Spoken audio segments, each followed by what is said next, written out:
Good morning, everybody. I'm Heather Brown, and this is the CBSN Minnesota's Daybreaker. You may know it as the 7:34. Why don't you grab that coffee, that pronto pup? We're going to find out later why I say that. Let's get on to speed on the weather and the news. Oh, my goodness, what a beautiful day. This is a good August forecast for us. 84 degrees this afternoon as we start the first day of the Minnesota State Fair Food Parade. Going to be warm and humid, just how we like it in mid-August. Let's get right to it. Today is the day so many of us have been waiting for, lovers of all State Fair foods. Day one of the first ever Minnesota State Fair Food Parade. Now, we know those tickets sold out like hotcakes, 2.5 hours. They sold 19,000 tickets.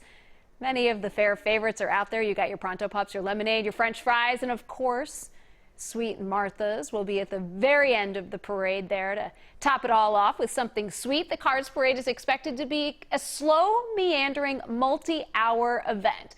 So bring your patience if you're headed out there. People are expected to take their time buying, enjoying the food, watching the entertainment, taking in all of the state fair. So we want to know, what is the one food that you are looking forward to getting? Is it the turkey to go, egg roll in a stick, the jerk chicken drummies, the mini donuts, the chocolate malt, the lemonade, the Pronto Pup, the walleye fries?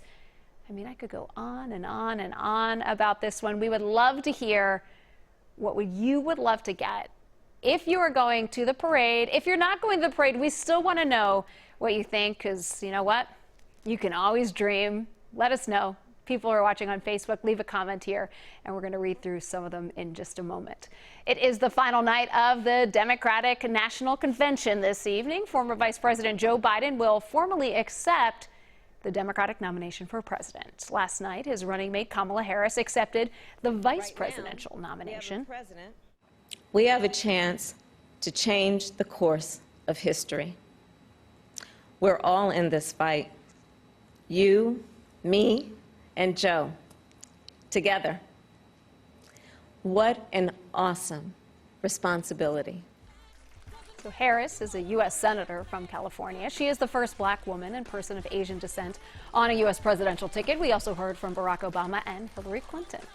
Today, Minneapolis city leaders will update the plan for the memorial at the corner of 30th and Chicago. That's where George Floyd was killed on Memorial Day. The intersection has been closed ever since as the memorial quickly grew. Now, the famous mural that was painted at that intersection is this morning covered in a tarp. Witnesses say that a vandal went into 38th and Chicago on Tuesday night and spray painted black paint over Floyd's eyes and his face. Residents chased him out of the area. They're now trying to find artists, though, to restore that mural. So far, $5 million has been donated to businesses that were damaged in the riots along Lake Street following George Floyd's death. The money was raised through the We Love Lake Street campaign. 325 businesses have received funds so far. That's up to about $25,000 each. Obby's Cafe's windows had shattered. The looters had ripped down the ceiling. But thanks to a grant from the campaign, it was able to repair and reopen just a few weeks ago. The concern is that businesses remain slow in that area due to the pandemic, also could be because of crime concerns, and really people just unaware that a lot of these shops have reopened. So now is a really critical time. Every dollar that you're going to spend, just think about whether you can spend it with a business that you care about in the community, because, you know, these next few months are going to be really critical for business survival.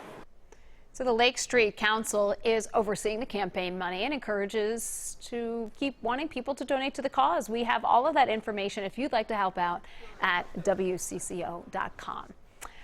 Unpaid bills are mounting for the Mall of America as the pandemic has kept crowds down and some stores closed. WCCO has learned that the mall's owner has entered into a forbearance agreement, and that is a way to avoid foreclosure.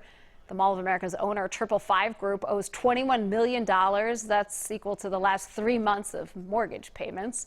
It also owes $2.3 million in unpaid property taxes to the city of Bloomington. Now, the mall's owners did not respond to our calls for comment on its financial future.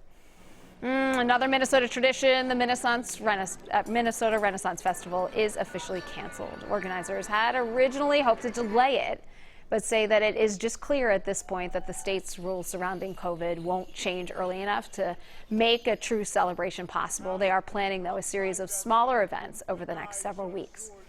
Timberwolves helping bring a faster and cheaper COVID test to the public. It's called Saliva Direct, and as that name suggests, it uses spit rather than the nasal swab to screen for the virus. So it was developed for people who are asymptomatic. The NBA helped pay in part for its development and took part in the initial testing. The Timberwolves Dr. Robbie Sika says that he hopes it could be used in schools and clinics in just the next coming weeks. We're hoping that this doesn't just create the only low-cost test, but that it brings the overall price of testing down in the community so that other folks who have tests want to work with us because we can provide more tests and more screening. So the test costs about $10, is thought to be about 90% as accurate as that traditional swab test. AMC plans to reopen more than 100 theaters today. That includes 5 locations in Minnesota, including one in Roseville. Masks are required. Only a limited number of moviegoers will be allowed in each theater. But to celebrate the return of movies, AMC is throwing back the ticket prices back to the 100 years ago, just 15 cents for the day. Alrighty, let's get it to it. Right to today's talker, the Minnesota State Fair Food Parade. We are bringing in WCCO digital guy Eric to tell us what are people saying. What foods do they want, Eric? I want to hear them all. Well, first things first, I would go to those movies for 15 cents. Oh, right? As long as they were actually from 1920. That would be great. Yeah.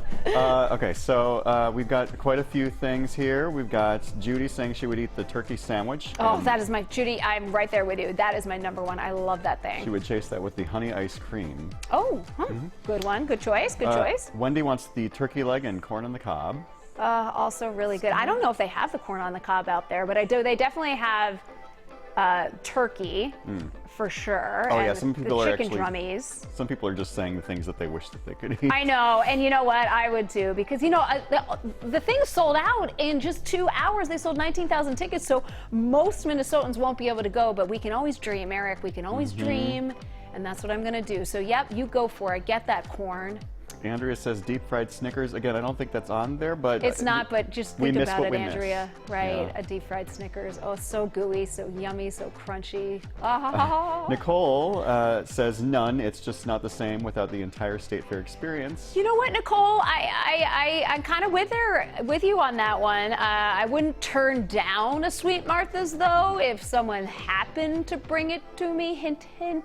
To the people who are going. Christian Riley will be there this morning at 9 a.m. So Heather says Sweet Martha's, like you, all 6 buckets, which is apparently the limit per car. Oh gosh, 6 buckets. What are you gonna do with that? And then last but not least, Jason DeRusha says French. Who's that guy? I know, right? Forgot about him. French fries without question, and a friend is offering me a ticket to the parade Friday, so it may happen. You're doing great, Heather. I miss everyone. He is going to live tweet that, show us to it on Instagram. I'm going to be following that very closely. I expect 25 frames on his Instagram. Yes. Thank you, everybody. Thank you, Jason DeRusha. That is your Daybreaker from CBSN Minnesota, your only local streaming news source. And I know his name is DeRusha. Find us on any of your devices by downloading the CBS News app or go to WCCO.com. Until then, though, have a great day.